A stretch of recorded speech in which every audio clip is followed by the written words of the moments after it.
او په 1943 کې امریکا دې حد ته رسېدلې وه چې د رنګ او د نسل په بنیاد باندې د نارواو سلوکو دپاره مشهوره وه.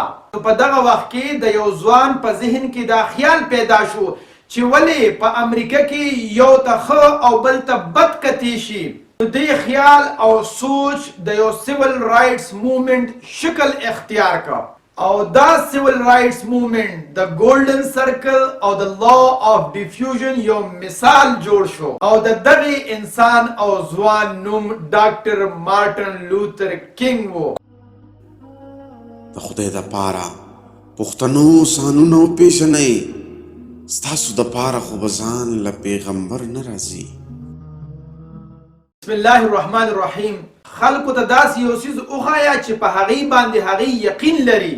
د اګست په 28 1963 کې 2.5 لکو نه زیات خلک د امریکې په ملکې واشنګټن ډي سي کې د مختلف علاقو نه راجمع شوي وو چې د مارټن لوتر کینګ جونیئر مشهور ضمانت تقریر ووري I have a dream. د دې تقریر دپاره ارګنایزر د 2.5 لکو خلکو ته نه څه لیټر لیږلی وو او نه په هغه وخت کې څه ویب سایټ وو چې په هغې باندې د دې تقریر ډیټ لیکل شوي وي او خلک یې وګوري. نو بیا څنګه د 2.5 لکو خلکو ته دا پیغام ورسېده او هغوی ټیک په هغه مقرر ورځ په مقرر وخت او هغه مقرر ځای کې راغون شو.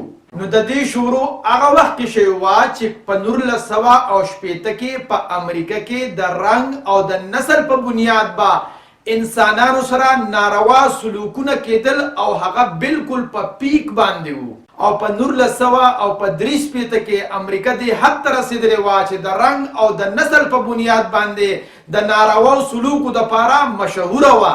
په دغه وخت کې د یو ځوان په ذهن کې دا خیال پیدا شو چې ولې په امریکا کې یو ته ښه او بل ته بد کتی شي. دې خیال او سوچ د یو سیول رایټس موومنټ شکل اختیار کړ او دا سیول رایټس موومنټ د ګولډن سرکل او د لا آف ډیفیوژن یو مثال جوړ شو او د دغه انسان او ځوان نوم ډاکټر مارټن لوتر کینګ وو.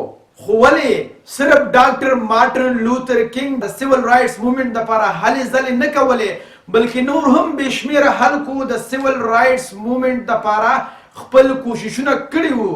خو ولې هغوی په خپل مقصد کې کامیاب شوي نه وو. د دې هرګز دا مطلب نه دی چې ډاکټر مارټن لوتر کینګ ټول خیالات 100% ټیک وو بلکې هغه په خپله هم یو پرفیکټ انسان نه وو او په خپله هم د مختلف کمپلیکسیټیز او پرابلمز ښکار وو. خو ولې هغه سره داسې یو څیز وو چې هغه نورو سره نه وو او هغه وو د هغه ویژن او د هغه ډریم او مقصد او د هغه مقصد هغه کې داسې یو قوت پیدا کړ چې د هغه وخت کې د هر قسمه مشکلاتو مقابله کولو توان یې ورنصیب کړ او هغه ډیر په ښه انداز سره خپل مقصد خلکو ته بیانولی شو.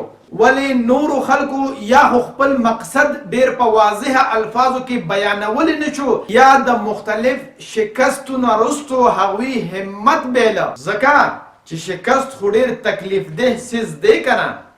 او ډاکټر مارټن لوتر کینګ په دې خبره باندې 100% پوه و چې صرف په قانون پاس کېدو باندې دا امتیازي سلوک نه ختمیږي بلکې هغه دا وی چې ډیرو خلکو ته خو پته ده چې دا ناروا سلوک دی او دا ټیک نه دی. خو ولې په معاشره کې د ناروا سلوک ختمولو دپاره د قانون پیژنګلو او د قانون د نفاذ نه علاوه د نورو هم ډیرو څیزونو ضرورت وي او په هغه څیزونو کې اول نمبر دا چې د خپل ځان نه ماسوا د نورو خلکو سوچ او د نورو خلکو د ښېګړې دپاره شپه ورځ په ځان باندې یوه کول دي. نو هله به په ملک حقیقي توګه باندې بدلون راځي او کم قانون چې بیا په دغه ملک کې جوړ شي نو هغې کې بیا غټ او وړوکي نه وي بلکې ټول 100% په هغې باندې عمل کولو ته تیار وي. نو همدغه وجه وه چې 2.5 لکه کسان بغیر څه د انویټیشن او خبر نه د ډاکټر مارټن لوتر کینګ جونیئر تقریر دپاره راجمع شوي وو. ولې هغوی ته د ډاکټر کینګ په مقصد کې خپل مقصد ښکارېده او د هغه د زړه اواز د دوی د زړه اواز و. نو سایمن سینک وایي چې په معاشره کې لانګ ټرم چینج په یوازې نشي راوستي، بلکې دغه یوازې لیډر دپاره فالوورز پکاري او فالوورز اله جوړیږي کله چې یو لیډر د خپل ویژن او پرپز نه خلک انسپایر کی، نو بیا خلک د هغه مقصد خپل مقصد وګڼي او بیا هغه فالوورز دا نه ګڼي چې مونږ د دې لیډر دپاره کار کوو، بلکې هغوی دا وایي چې مونږ خپل مقصد برابرولو کې لګیا یو. او همدغه وجه وه چې په امریکا کې مختلف سیول رایټس موومنټ تیر شوي وو او زیاتره پکې ناکامه شوي ولې وو؟ ځکه چې هغوی داسې سټریټیجي اختیار کړې وه، کومه سټریټیجي نه چې خلک نه انسپایر کېدل.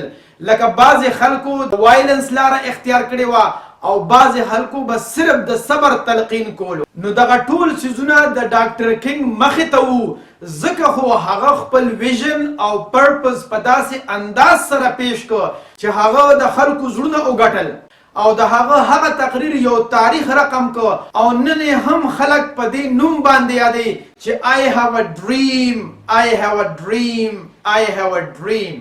نو ډاکټر کینګ وی چې دوه قسمه قانون دی، یو هغه قسم کم کې چې مساوات دی، کم کې چې ټول انسانانو ته په یو سترګه کتې شي، او دویم هغه قانون دی کم کې چې مساوات نشته دی، یو ته ښه او بل ته بد کتې شي. او هغه هم د دغه قانون دپاره خپل کوششونه شروع کړي وو کم کې چې ټولو انسانانو ته په یو سترګه کتلی شي. اوس دا سوچ د هغه ولې او کله او څنګه پیدا شوی وو؟ د هغې بیکګراوند دا دی چې هغه په امریکا کې په کوم ځای کې پیدا شوی او د کوم نسل او رنګ سره تعلق ساته، نو هغه خلکو سره زیاتیات کېدل. نو ځکه د هغه وخت نه د هغه دا سوچ ډیولپ شو چې زه به دا ذاتیات او دا ناروا سلوک ختمولو دپاره خپل کوشش کوم او ځکه یې ووی چې I have a dream, I have a dream. نو بیا کله چې هغه د خپل ویژن خلکو ته پیش کړ، نو خلکو هغه ته داسې پلیټفارم ورکړ چې د هغې پلیټفارم نه بیا هغه خپل ویژن ته عملی جامه ورواچوله. او کله چې خلکو د هغه تقریر واورېدل، د هغه الفاظ یې واورېدل، نو بالکل د هغې په زړونو باندې دا خبره ولګېده چې دا خو زموږ د زړه اواز دی. او بیا دغه خلک لاړل او نورو خلکو ته ووی چې د ډاکټر کینګ دا بیلیف دی او دا ډریم دی. نو هغې خلکو نور خلک کنوینس کړل او همدغه شانتې د هغه ویژن ورځ تر ورځه په امریکا کې خورېده، تر دې پورې چې په 1963 کې کله چې ډاکټر کینګ په امریکا کې د واشنگټن ډي سي کې د لینکن میموریل سره خپل تقریر کو، نو 2.5 لکونه زیات خلک راغلي وو. او همدغه وجه وه چې په 1963 کې کوم چې 2.5 لکونه زیات خلک راغلي وو، په هغې کې څومره خلک د ډاکټر کینګ دپاره راغلي وو؟ 0. مطلب د خبرې دا شو چې یعنی هغوی د ډاکټر کینګ دپاره نو راغلی، بلکې د هغوی یقین او مقصد او د ډاکټر کینګ یقین او مقصد یو وو. نو گویا چې هغوی د خپل ځان دپاره راغلی وو او هغوی هم داسې یو ملک غوښته په کوم ملک چې ټولو انسانانو ته په یوه سترګه کتې شي، په تور او په سپین کې، په مالدار او په غریب کې هیڅ فرق نه وي. او هم د دې وجې نه هغوی په ګنټو په بسونو کې په ولاړه سفر کړی وو او د ډاکټر کینګ تقریر اورېدو باندې مجبوره شوي وو. او هغوی د دې خبرې ثبوت ورکولو غوښتل چې ستا مقصد زموږ مقصد دی، ځکه ته زموږ نه مقصد دپاره راوتی. سایمن سینک وایي چې همدغه وجه وه چې ډاکټر کینګ دا نو ویلي چې I have a plan، بلکې ډاکټر کینګ دا ویلو چې I have a dream. یعنې ډاکټر کینګ دا نو ویلي ما یو منصوبه ده، بلکې هغه دا ویلو چې زما یو خوب دی د داسې معاشرې په کومه معاشره کې چې د ټولو انسانانو په برابر بنیاد باندې خیال ساتل کیږي. او ډاکټر کینګ خپل مقصد په داسې یو طاقتور انداز سره بیان کړ چې هغه خلک هم د ډاکټر کینګ په دې جلسه کې شامل شوي وو چا باندې چې اړو ظلم شوی نو. یعنې په دې 2.5 لکه خلکو کې تقریبا 4مه حصه سپین پوستي یعنې وایټ مین. او همدغه وجه وه چې ډاکټر کینګ د بیلیف او د پرپز یو سمبل جوړ شو. او سایمن سینک وایي چې د هغې ورځې نه وروسته موږ دې یقین ته ظاهري او مادي شکل ورکولو دپاره د ډاکټر کینګ مجسمې جوړو. ولې چې بعضې لیډران اگر چې صحیح خبرې کوي خو د هغې خبرې خلک نه متاثره کوي ځکه چې د هغې بلیف یو څه وي او وایي بل څه. او سایمن سینک وایي چې په هغه ورځ باندې کله چې د خلکو نه تپوس وشو چې تاسو د ډاکټر کینګ سپیچ اورېدو دپاره هلته ولې تللی وی، هغوی اشاره وکړه چې د ډاکټر کینګ د یقین د وجې نه. او ورسره دا خبره زیاته کړه چې ډاکټر کینګ مونږ ته د دې خبرې وضاحت وکړو چې مونږ څنګه محسوسو هغه به مونږ څنګه حاصلو.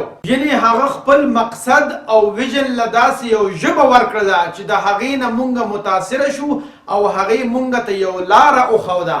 او هغه چې مونږ ته کوم یقین راکه نو هغه یقین بیا مونږ نورو خلکو سره هم شریک که او نور خلک هم د هغه د یقین نه انسپایر شو او مونږ سره یې مرسته وکړه. او همدا وجه وه چې په هغه ورځ باندې د لینکن میموریل مخامخ په واشنګټن ډي سي کې کله چې ډاکټر کینګ سپیچ کولو نو هر چا داسې محسوسوله چې لکه مونږ په یو بل باندې ډېر کلک اعتماد کوونکي یو ځکه چې د ټولو بلیف یو. او کله چې مونږ دا ولیدل چې زمونږ مقصد د ویونکي مقصد او د ټولو راغلو خلکو مقصد یو دی نو موږ ډېر په اسانۍ سره په یو بل باندې اعتماد کول شروع کړل. او هم د دغه اعتماد د وجې نه دې مومنټ ته داسې یو قوت میلو شو کوم چې پوره یو قوم بدل که.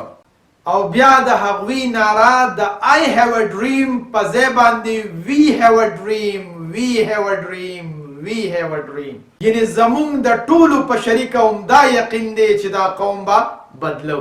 ستاسو د کتلو یو جهان مننه.